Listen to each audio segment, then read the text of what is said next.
All right. Hello, everybody. Thank you for joining us for another Tales from the Pantheon session. My name is Gabriel Rucker. I am the CEO and co founder of Titen AI. And today we have another very esteemed and amazing guest, Jacob Schoenberg. But before we get into that, I want to give a quick prefix of, what Titan AI is, what Tales from the Pantheon is. Essentially, what this program is for is basically just no BS, no filler, real raw content from entrepreneurs, community builders, investors, and really just industry experts to give insights into their stories, their careers, lessons learned, and just really tangible things that people can take out of this. What we noticed before was there were a lot of other podcasts and sessions where there was just kind of a lot of fun fluff and not really tangible takeaways at the end of it, which we try to remedy with what we're building here. And as far as what Titan AI is, so we're building a community-focused relationship optimization platform and creating that specifically for professionals, communities, and enterprises to be able to 10x their network size and engagement. We're working on recommendation algorithms that match you with the right people, businesses, communities, events, and resources. But not just that, also making sure that it's not who and what to connect with and that data, but also how and why and managing those relationships on the back end. And not just the personal relationships, but also, the community relationships as well.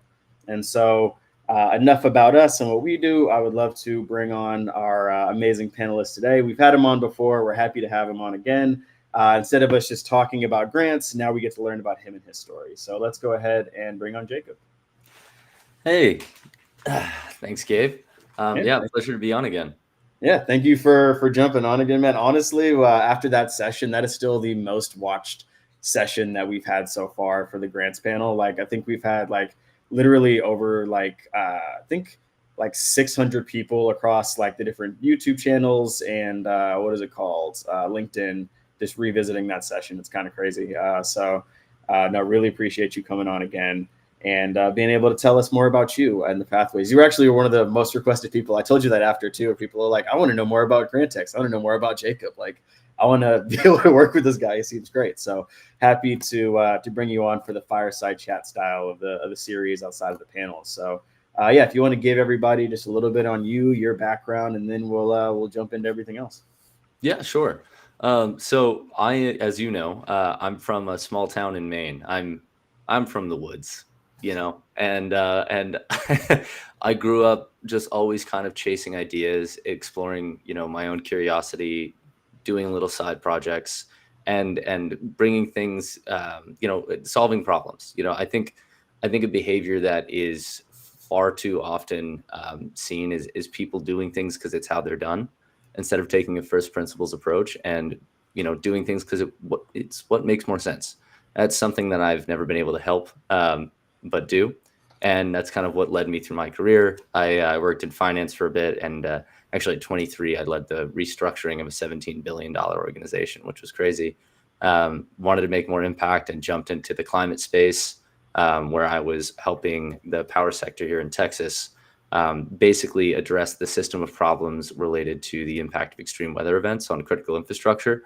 As you're familiar with, when it snows in Texas, everybody goes crazy. But yeah, while I was doing that, a lot of my projects were supported by grant funding, and I had a couple of key projects that would have really helped hundreds of thousands of Texans kind of die on the table as the result of a really outdated and really fragmented grant funding marketplace. About $1 trillion of grants flow through that marketplace every year. And, that whole system is from 1977. It's really outdated, and it was meant to be the major facilitator of most impact and innovation in the US, and instead has become one of the biggest barriers. And so that's kind of where Grantx was born, is to tear down that wall and make it so that the people that are working hard every day to change the world can focus on that, and we'll help them with the funding. No, that's fantastic. And I know even for us, as we're going through our own grant processes right now, I've actually, been looking through some of the different options that you guys have, and can't wait to work with you guys more. We're going after the NSF grant right now, and it's a lot of work and a lot of time, and even with sourcing the stuff, it's been a fun process. So no, really great that you guys are diving into helping a lot of people in that space. But instead of just talking about grants this whole time, I want to talk about you. Yeah. So what first drew you into the world of startups and innovation, and kind of was this a deliberate process? Did you just kind of stumble into it? Like, was there a moment that really sparked? I know you kind of gave some of that stuff in your background, but just giving a little bit more detail on how you even got to, creating a startup yourself. Yeah, sure. So like I said, I'm from kind of a pretty small town. And I was always kind of this crazy kid. And I remember, um, actually, I think I was probably 19 or 20 when I heard the Tim Ferriss podcast for the first time. And I remember listening to that podcast, and it's, San Francisco Valley based. And it's all about bringing in like the world's top performers, a lot of startup people, very much kind of part of that ecosystem.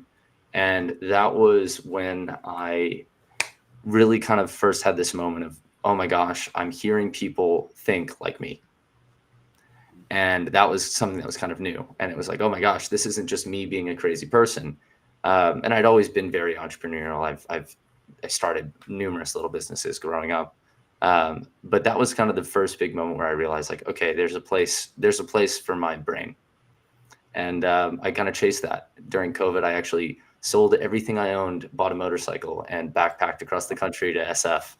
Um, and then, ended up going back to Boston to do the finance dance. And, it kind of took me around. But that was kind of that first moment where I realized, like, okay, the startup world has something to it. And it was less about, I think a lot of people get drawn to startups by what they see in news stories of, like, these young guys raised $10 million, or, seeing like Mark Zuckerberg when you're a kid and thinking like, well, I want to be rich and famous. But really what kind of drew me was, the hearing kind of everybody's processors working similarly to mine and realizing, all right, there's work for me to do. And I really enjoy it. Yeah.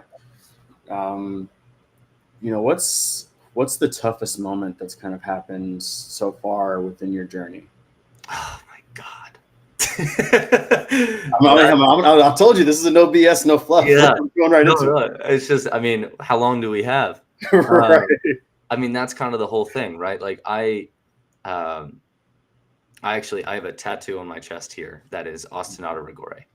And that was Leonardo da Vinci's personal motto.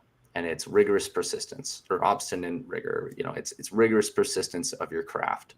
It is not just continuing and being resilient and going forward, but doing so with intention and like I said, with rigor, with a bit of intensity. And I think that's the key thing, because honestly, the hardest thing is every week you are going to get hit in the face over and over again. Um, and I think that's one of the things that's beautiful about startups. You're forced to grow.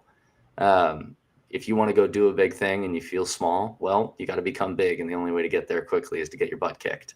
I think probably the hardest thing, based on the fact that I was still pretty green early on, was when I had actually first kind of had the idea. I brought in a couple of people I knew that I thought would be good co-founders and started chasing the idea.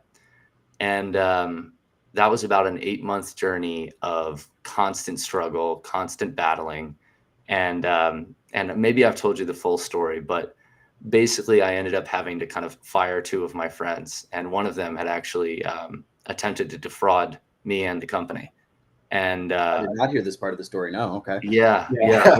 Yeah. It was, the thing about business is, business comes with the potential for betrayal, and beauty in business comes from trust. Right. And so you have to find a way to balance those things. And that was a lesson that I learned very early on, and it almost killed the company.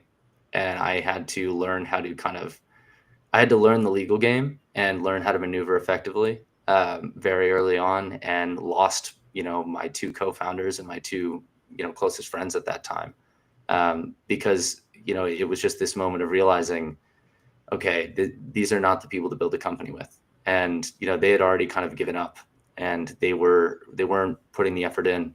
And this is a story that hits all the time with founders. You start a company with your friends because they're your friends. And then you realize, or oftentimes you realize too late, that these aren't the people to build with. For me, it was a little bit of a more obvious signal. I don't want to get too into it, but there was some really frightening behavior on one of the co-founder sides, and I was really forced to remove them. And I basically found myself in this position where I had, quit my job and set my career aside and said, I'm going to pursue this thing. I'm going to solve this problem. And it was less about, I want to be a big famous startup and, big fancy Silicon Valley guy. And it was more about, this is a problem that is impacting the people who are doing the most important work in the US. And I want to solve this, and we say with our team all the time, we can't solve all the world's problems, but we can solve the biggest one for the people who are, right? And Yeah. so that conviction kind of got me through it, and I had to rebuild from scratch by myself. And I remember I just started a relationship at the time.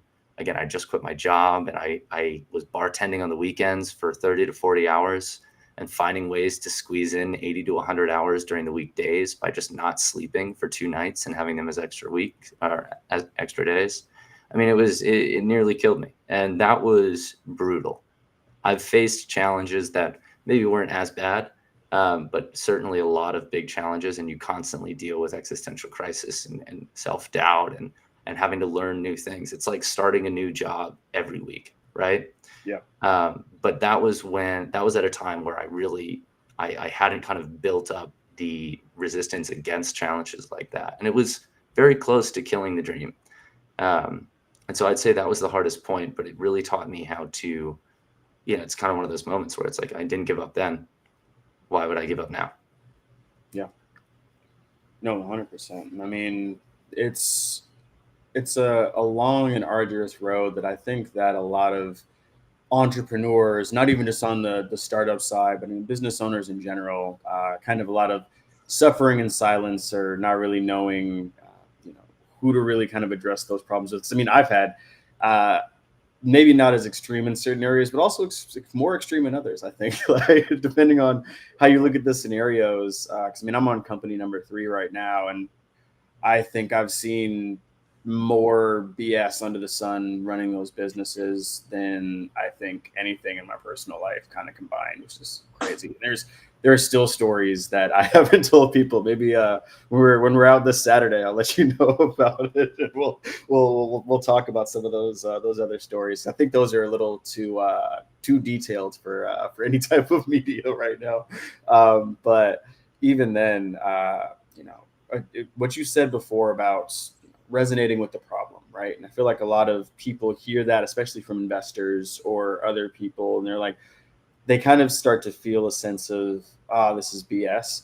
But I think a lot of people that have gone through the trials and have found success in some way, shape, or form on the other side, those individuals really resonate with that problem, whatever their problem is when they're starting the company. And so, how did you even, I guess, dive deep enough into this to realize like this is a problem worth staying in this long, and Yeah. what I'm trying to solve it?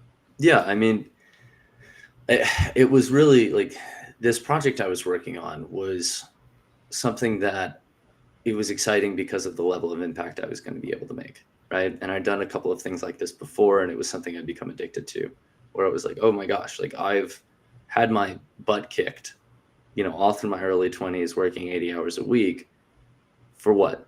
To get better, to hone those skills and to become, capable of doing things. And then I asked the question, what is it that I want to do? And, people say change the world, and it's become this cliche, but for me, it was like, I wanted to make an impact. I wanted to help kind of leave a positive footprint. I wanted to do things that helped people at a large scale. And, those projects I was leading at the time were doing just that. And it was very,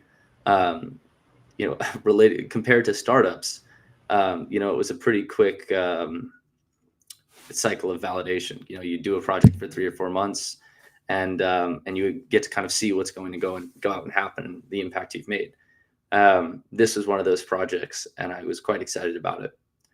And the fact that it got canceled, even though it had a great team working on it, like we were the ones to do the job, right?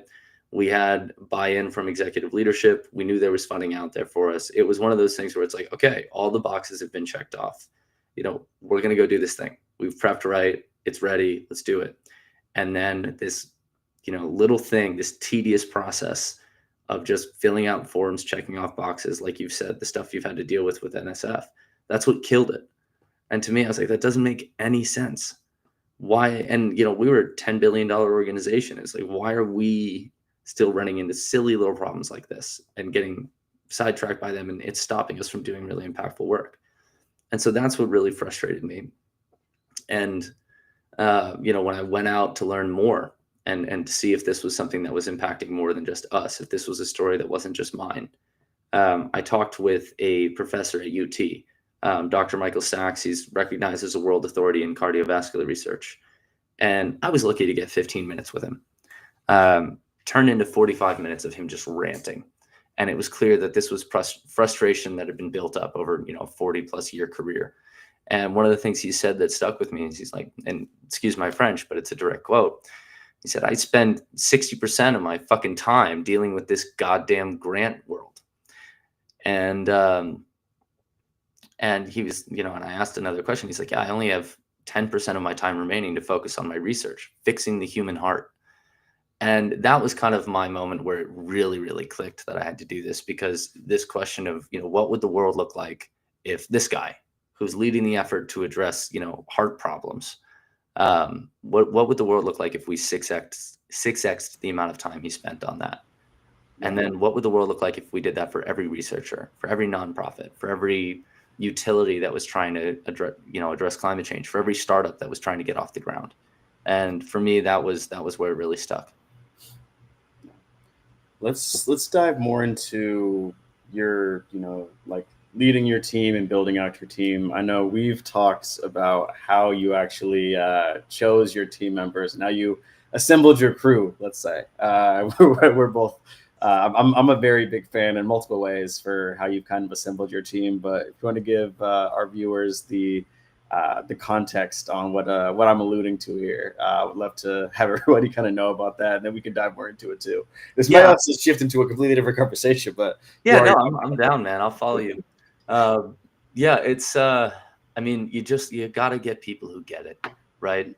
I've hired people that were, higher ups at Google, that were, leadership at very famous tech companies. And,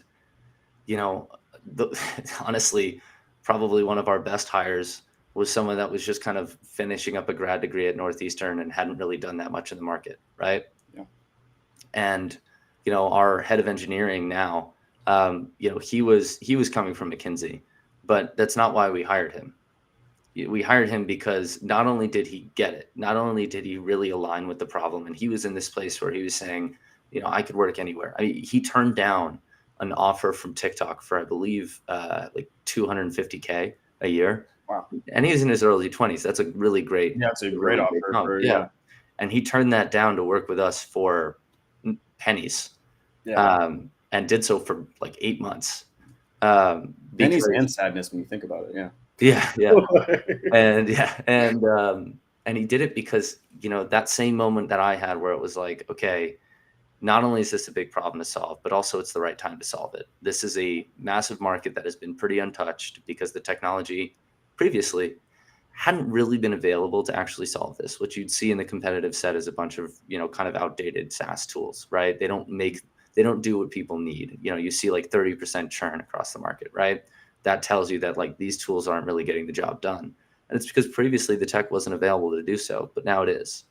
And we've all kind of understood that like, oh my gosh, this is the perfect timing. We have the perfect team, the perfect people to do this.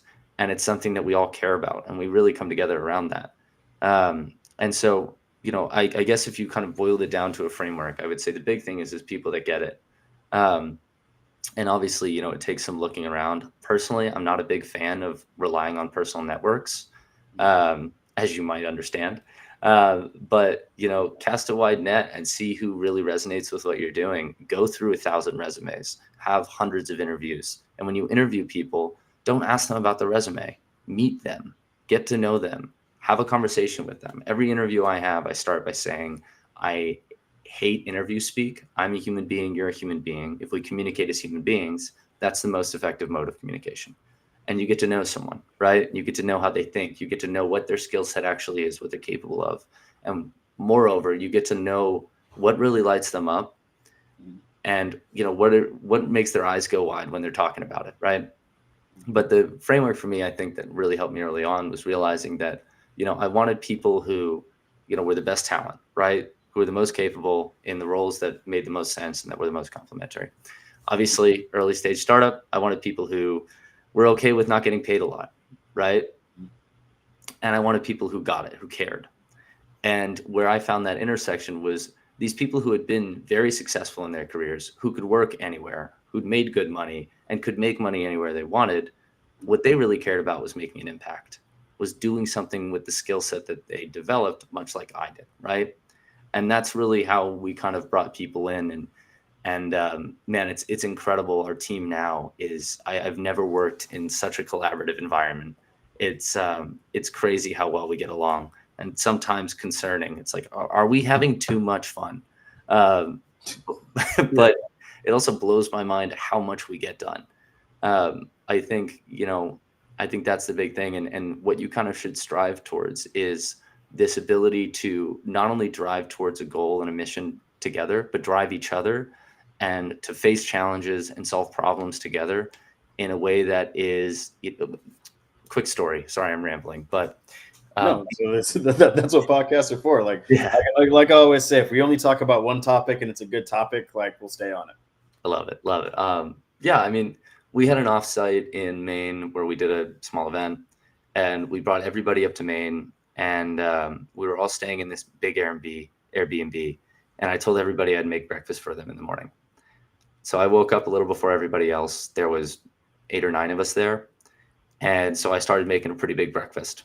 And me, I can't just do one thing. I've got to have accoutrements. You got to have the coffee with it, the orange juice with it. You gotta have a good breakfast. Yeah. And what was really amazing for me to see was as each person kind of woke up and came into the kitchen, there was no hesitancy, and there was honestly like very little actual communication. People would just step in, see where I needed help, what they could be doing, and just started cooking with me, right? And by the time breakfast was almost done, we had the full team in there moving more effectively than what I've seen working in some of the highest class commercial kitchens during college. I mean, I worked at a restaurant that recruited primarily for Michelin stars, and the way that they moved in that kitchen and got dishes out was less effective than what my team did without any spoken communication. People just jumped in, saw what needed to be done, and worked together and had fun doing it. And to me, that's a perfect representation of how we work as a team. Yeah.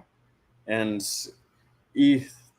first of all, perfect response to everything. But also, I was alluding to the anime side of how you about that yes. stuff too. Well, yeah, that is my favorite part of how you broke it down to me, because we talked about this probably like it was like almost a year ago now. Honestly, we were for context for everybody else.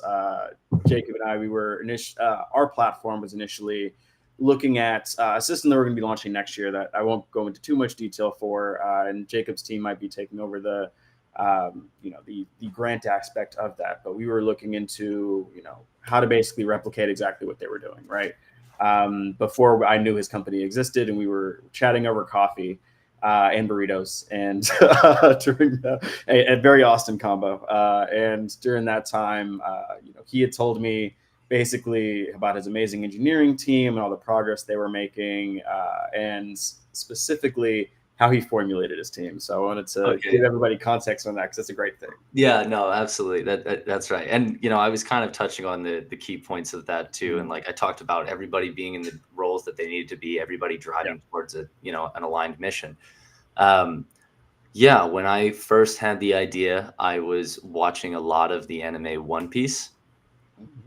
And I used that as guidance for building the team, because what I saw is this team that, much like my team does now, has fun and can almost communicate wordlessly, and everybody has their role, but can also move fluidly around, and everyone kind of gets things done together, right?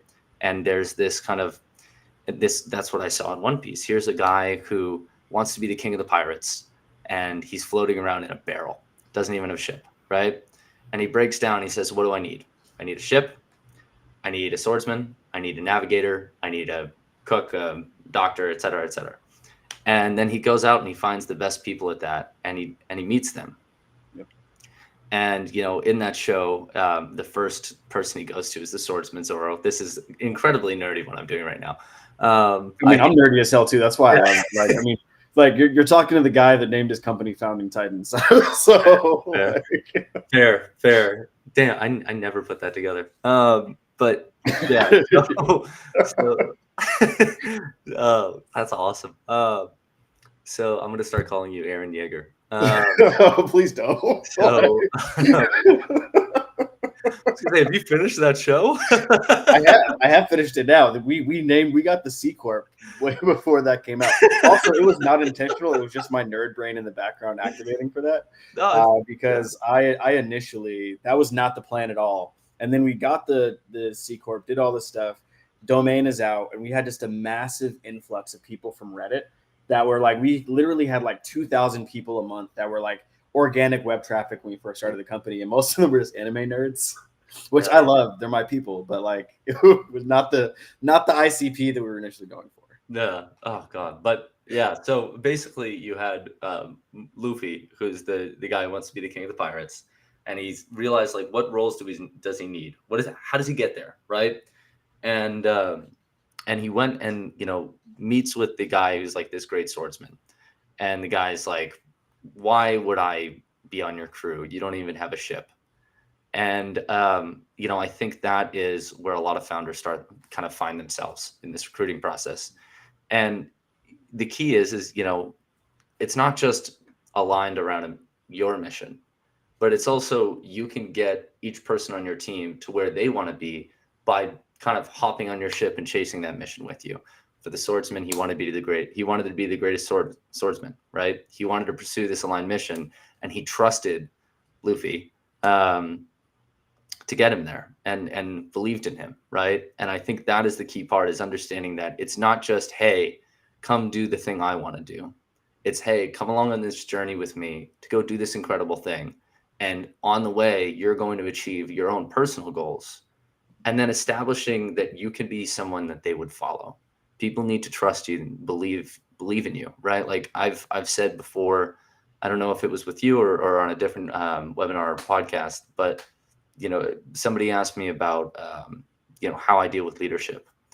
And for me, it's the people on my team are incredible, much like Luffy's. Everybody's the best at what they do, right? And what that is them putting trust in you every day. Every hour that they go past when they should have gone to bed working on something is them putting trust in you. And so it's your job to wake up every morning and earn that trust and make sure that you take care of those people and you get them where they're trying to go.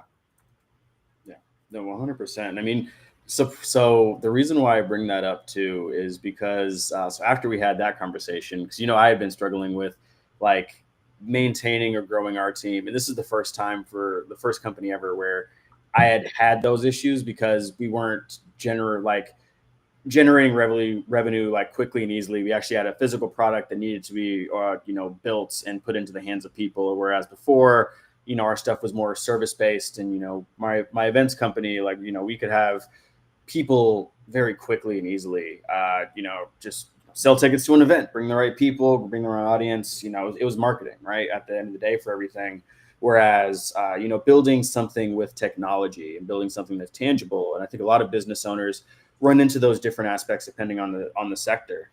And so, that was, after you had told me that, because you saw my background is also One Piece as well for my phone. So I don't know if people could see that or not, but literally, so we nerded out with that. But after finding out those concepts, I applied it to our own team, right? So we went from a team of like literally 1.5, where it was, me and, my part-time CTO at the time.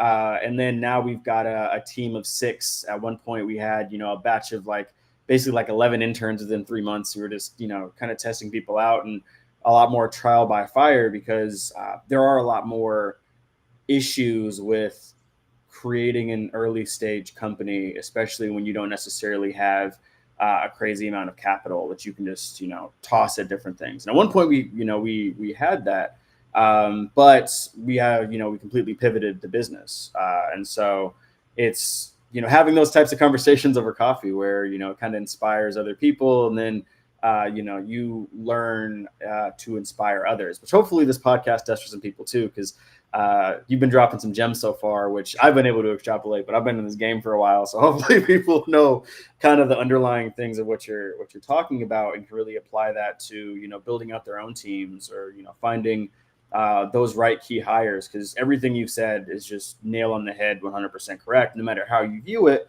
And I think just using one piece as an analogy for, how that process should be done and executed perfectly, because I personally in Austin have heard other people talking about you and how you built your team, right? And I haven't told you this before, but literally I've had other founders, other investors talk to me about you, which is like, crazy, because like they listen, oh, you guys are building before founding Titen and outside Nana's, like you guys should talk to Grantx. You should talk to Jacob about this stuff. And I'm like, actually, literally, like I'm friends with the guy.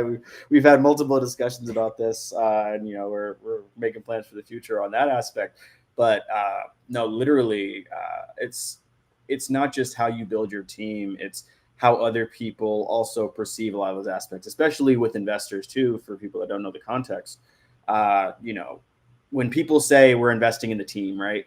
Like if you build your team like crap, or if you don't have the right hires, you can't really add that additional weight or aspect to what you're building or working on, and really getting that capital provided into the business. And so that's why also you guys building a grant system, it's a little bit easier, right? Because you're like you have your own grants that you're getting. I mean, easy is relative, I guess, because all this stuff is still hard. Nobody's magically thriving. If that was the case, everybody would do it.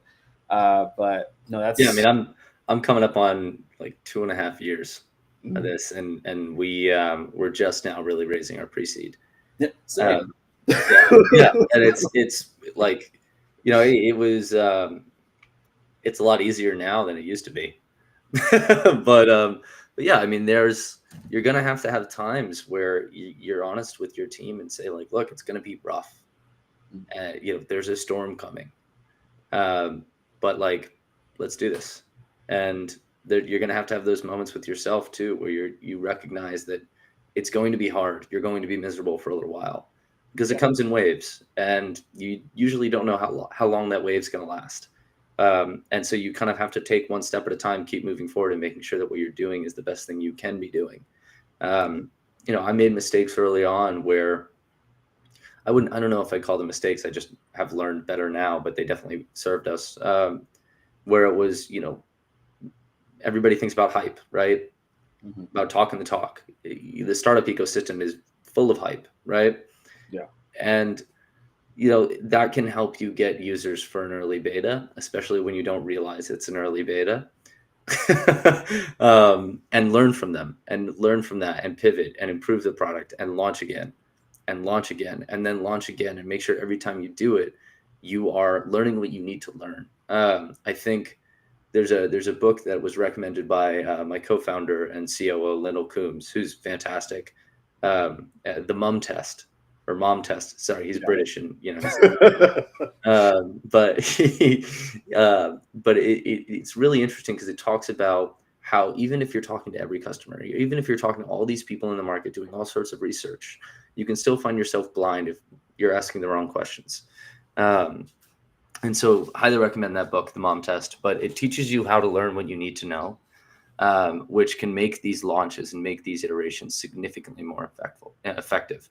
And it's great to say we've launched 1,000 betas, but if you haven't learned anything from them, and this is just to kind of establish that this works. When we launched our platform in January, first commercialized platform, and we were getting good usage, but I was kind of noticing behavior, and I was tapping into behavior, not just feedback of what people thought, but asking questions about like, what do they do when no one's looking?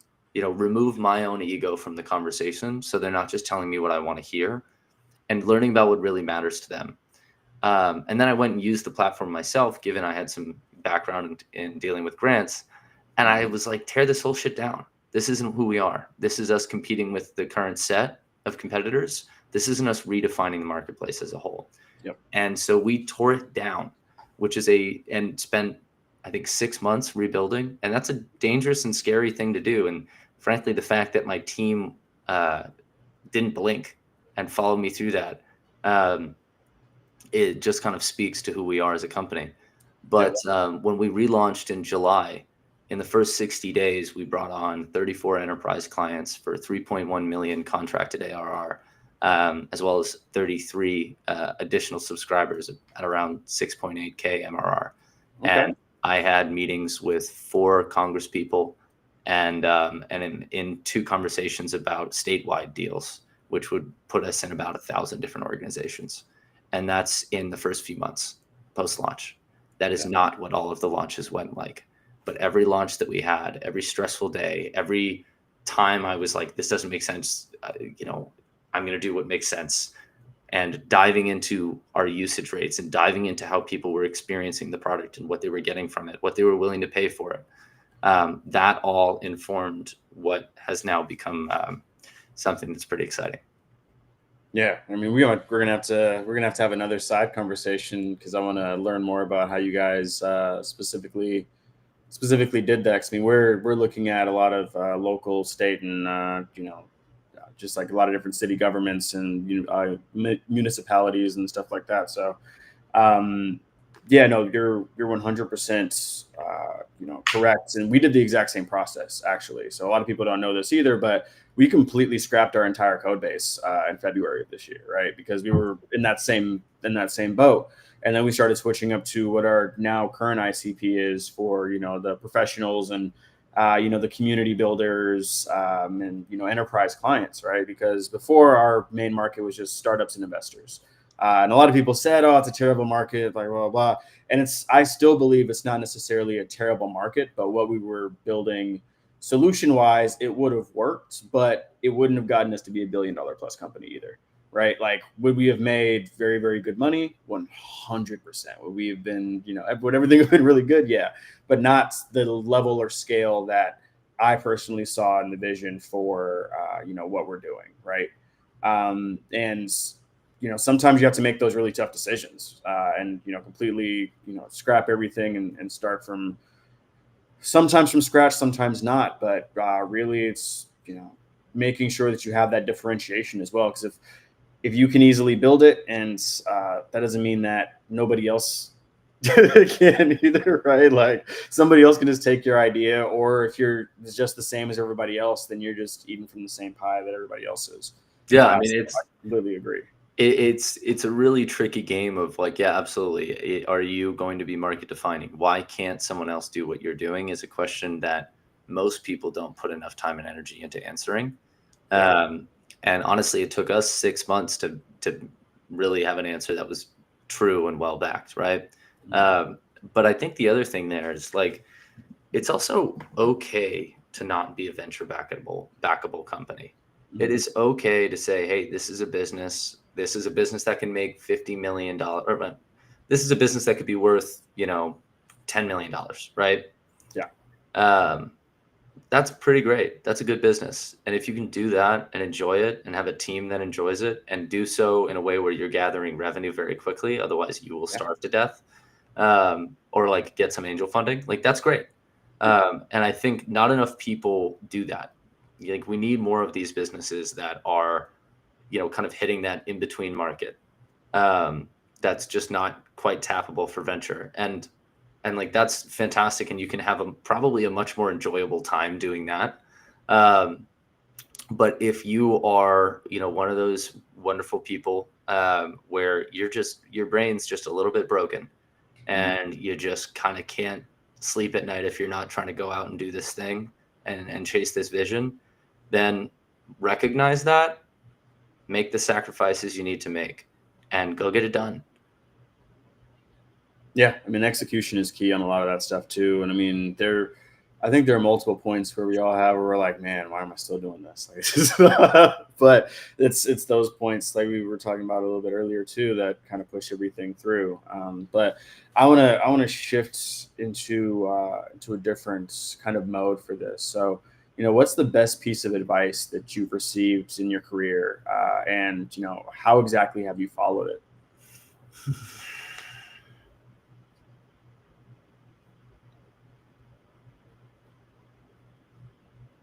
Oh, it's kind of a hard one. Honestly, and this may come across as arrogant, but I think most of the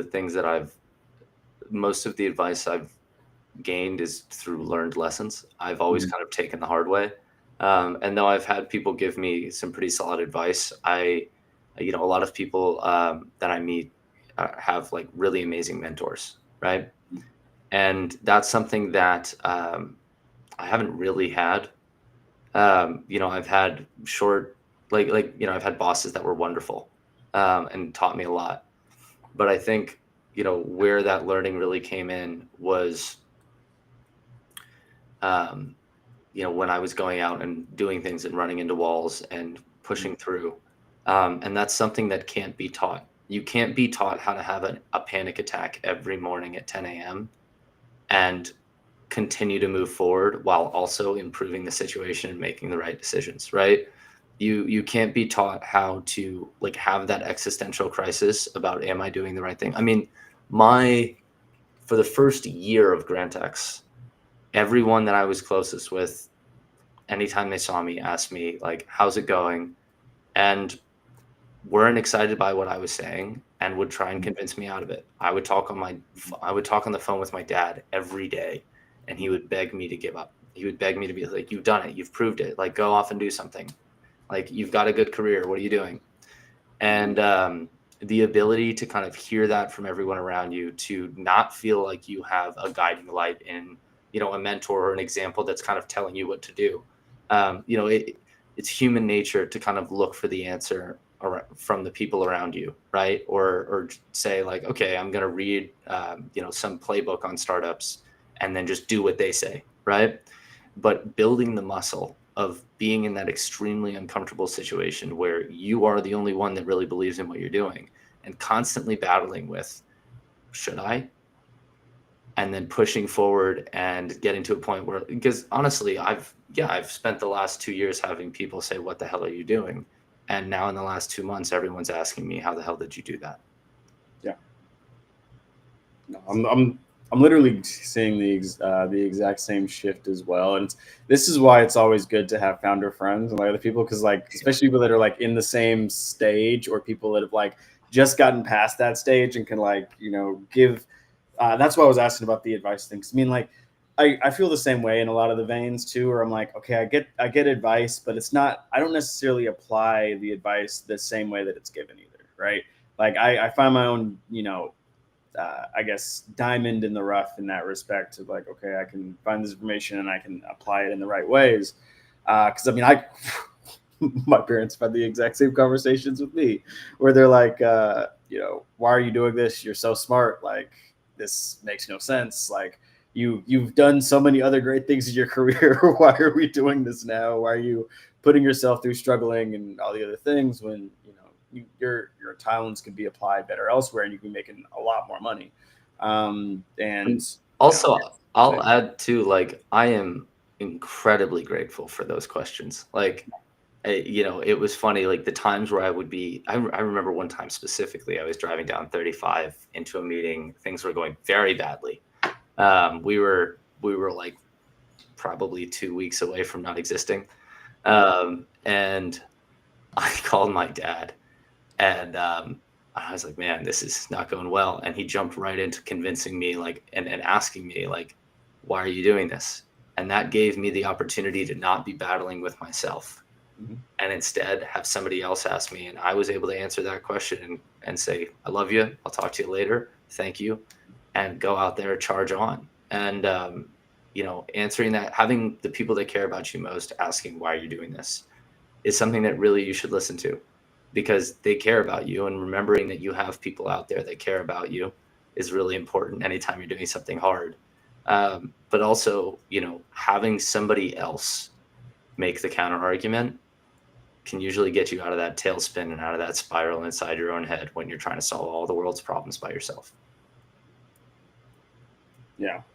And I'm gonna hit you with a what hopefully doesn't cause an existential crisis for either of us, but it's a really good question to ask, and then we'll jump into the lightning round with a couple of the rapid fire questions with everything. But I want you to picture your legacy right now. Like, what do you want people to hope?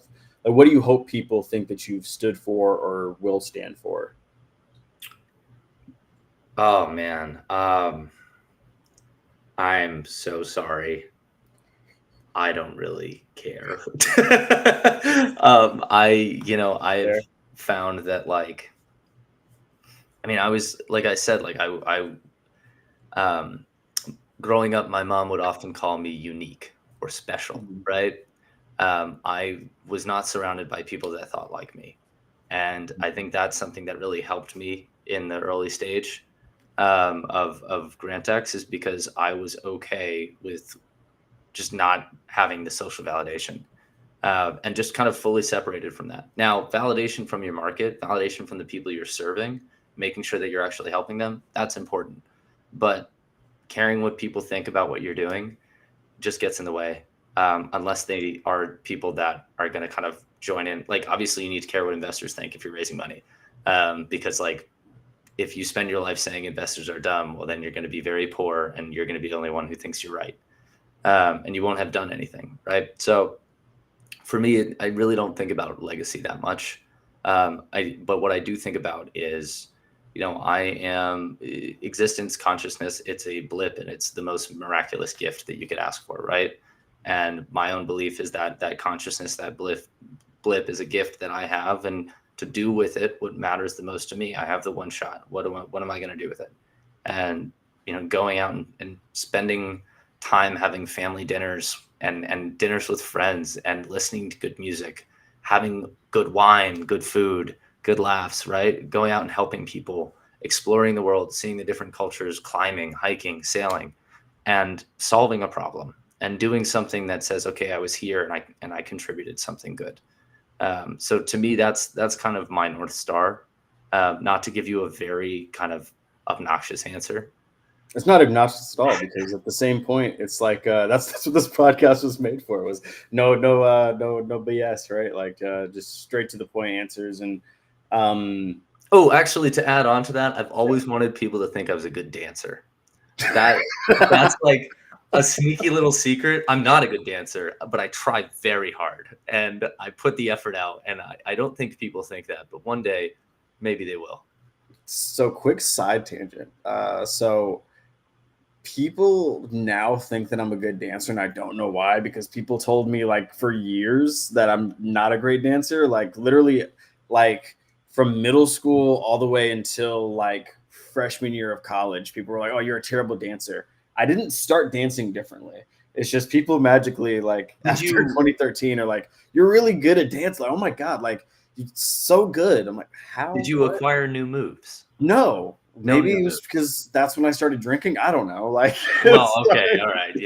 Let's not, yeah, but like, hey, man, maybe it's just, there's you were too early on the adoption curve, but you stuck with it and the timing hit. on my moves, yeah, Your moves they were ahead were of they their were time. eventually adopted. They may not be new moves to you, but to the market, they're new. That's a good sentiment. Yeah, maybe. But no, it's just a funny side thing. But Yeah. no, that's good. That's so good. All right. But now we're gonna pop into my favorite portion of all of this, where we're gonna ask you a couple rapid fire questions in the last like 5 minutes here. So probably I'd say no more than a minute per question that we've got, and then we'll wrap everything up. But first off, so what's one book that you feel like every entrepreneur professional should read? I know you said one earlier, but Yeah. Okay. The Mum Test, Who Gets What and Why, Alvin Roth. Uh, Sapiens. Yeah, sorry, I'm just not going to do one book. Yeah, all good. Honestly, pick a fictional book, a fantasy book, something fun. I spent 5 years reading nonfiction books and couldn't make that list forever. But as an entrepreneur, one of your best assets is creativity. Strategically, like if you're not creative, you're only going to end up doing the same moves as the other people who are the best if you can get there. Creativity is a tool that can't be replaced, and the best way to keep it is to have some fun and play and read a fantasy book.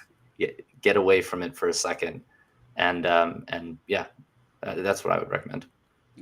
What is your favorite success and what's your favorite failure that you've had? Um, Favorite success, hands down, the team that we've built. Easy.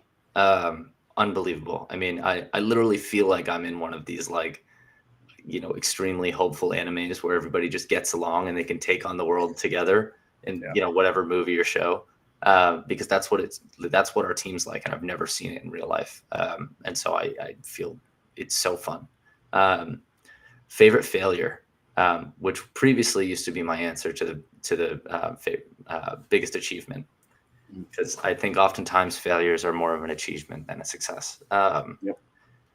I again was about as non-target as you could get, but I continued to kind of pursue my own curiosities. I got super into data analytics in college and ended up using it to actually pay my way through college, and then kind of moved that into the world of finance a little bit, but again, without any real like institutional backing. I was just doing it out of interest, and helping like, small shops and everything, and just kind of doing some cool stuff. And I got connected with someone at Tesla who was recruiting for a financial analyst position in about, I think it was 2019, and just before 2020. And I did not have a formal education in the role, but I got through the interview process by basically just gaming it, breaking it down to its parts, and figuring out how to work with what I had, and passed the case interviews by studying for them the weekend ahead of time, right? I got flown out to Tesla, and at the time, like I had been following Tesla since their inception. I was a huge fan of what they were doing. The way that their strategic roadmap was something that I still use as guidance. And I was flown out there. This was when I was all excited about being an SF, and I just kind of learned about this world. And I mean, I remember being in the rental car, crossing the bridge at sunset, listening to Hallucinogenics by Matt something, and like crying, being like, I made it. It's been a really, really hard path, but I've made it. My dreams come true. And the next day I walked in, and I'd been told it would be all behavioral. So I didn't need to do any of that weekend ahead of time prep for cases. And then I'd be meeting with these 3 people. So I researched those 3 people and figured out how to get along with them. And I knew a lot about the company's culture and knew I was a good fit. So I was like, all right, let's go do this. I walk in, the offices were just a beehive. And I ended up meeting with 6 different people, none of which were the ones I was told about. Every meeting was a case study or a case interview. And the first one, I bombed. The second one, I bombed. By the third one, I knew I wasn't getting the interview, or I wasn't getting the job. And they just kept sending more and more people in. I remember the hiring manager came in at one point, looked at my resume, looked me in the eye, and he said, "Why are you here?" And I thought it was a question as part of the interview. And he's like, "No, like, how are you here? I'm looking at your resume. You shouldn't be here." After that, the head of all business ops for Tesla happened to be walking by and just came in, said, "I'm going to have a little fun," and asked me, if you had to be a C-suite, like CMO, CFO, whatever, COO, who would you be and why? And I was like already head in my hands. I said I would be the CEO. And she's like, "Why?" And I was like, "I just think I'd be a really good fit for it." A few years later, it turns out. And she laughed in my face. And I actually had one woman come in and say, "Don't worry, you can relax now. It seems like you've had a long day. This will be easy." And I was like, "Oh, thank God." She's like, "Yeah, it's just going to be a case interview." And I threw up and caught it. Like I threw up in my mouth. And it was terrible. The last person turned out again to just be walking by and saying, "Yeah, this would be cool." Comes in, and he was one of the first 11 at Tesla. And he comes in and he looks at my resume and he asks, "What have you learned?" I gave him a good answer, and he said, "But what did you learn?" I gave him a different answer that I thought was pretty good, more and more honest. By the end of the 30 minutes, he had written on the whiteboard, "What did you learn?" and was screaming at me, "What did you learn?" over and over again. And I was like in almost tears, being like, I don't know, man. I already failed this. You shouldn't be here. You're wasting your time. And like that was the greatest fiasco I'd ever been a part of. And I left the factory and was laughing because it was like I walked in there thinking like I've made it. My dreams came true, and it just absolutely blew up in my face in a way that like doesn't seem real, right? And afterwards, I was like, oh, I'm still okay. Yeah. I'm going to use my per diem to go get Nobu for the first time. I'm going to fly back, and I'm going to keep going. And I did. And I also noticed that, some of their stuff seemed a little bit hectic, and COVID was just popping off. And so I ended up shorting them and making a big old bag on my flight home. Yeah. No, that's, I was going to say, like, I would have just walked the hell out. I'm surprised. Like, kudos to you for staying through the whole process. I'm way too bipolar for that. I would have been good. So no, God, no, man, I did not expect that response. But that was holy crap. Yeah. So, what's the most exciting technology trend that you're watching right now? I mean, honestly, I'm most excited about our tech, frankly.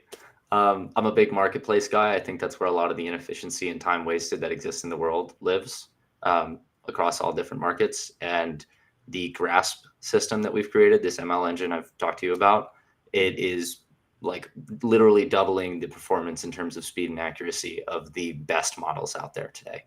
And what that means is it's an information retrieval that can do high quality matchmaking.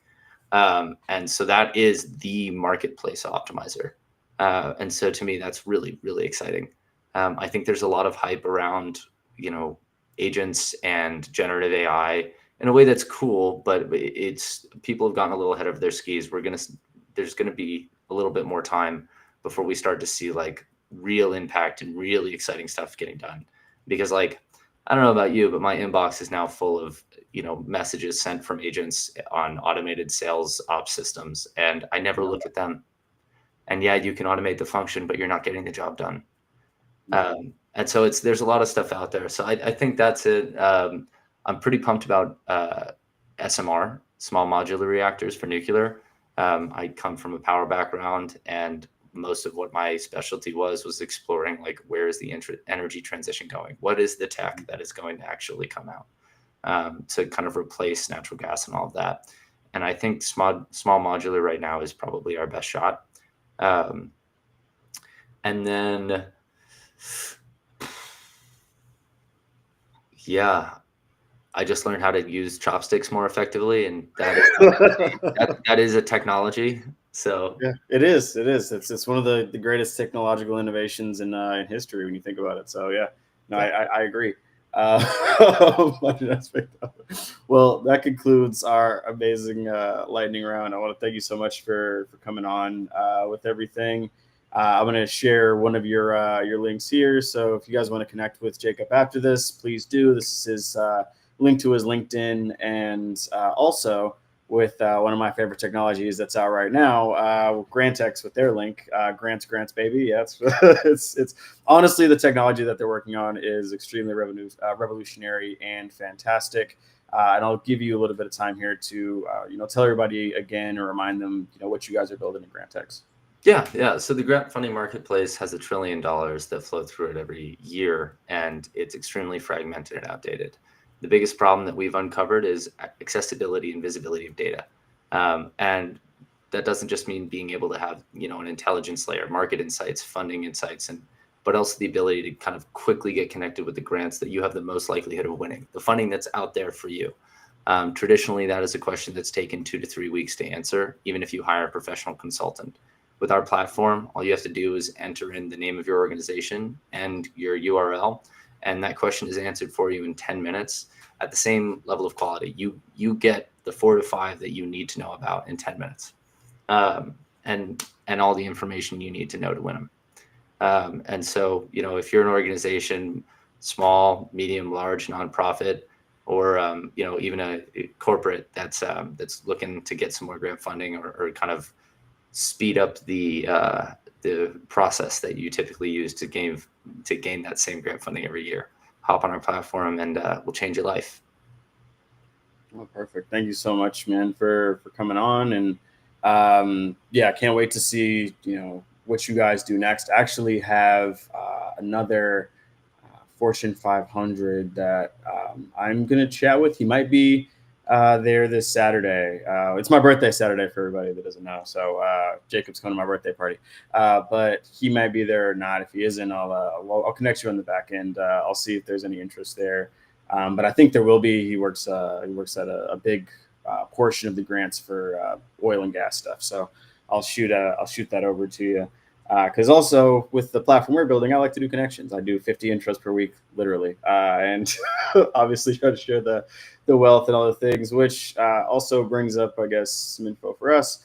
So for Titen AI, we're going to be launching everything in November, and so right now we're going to be launching the recommendation system for recommending the right people, communities, events, businesses, and resources for the individuals that are using our platform, the relationship management and community management.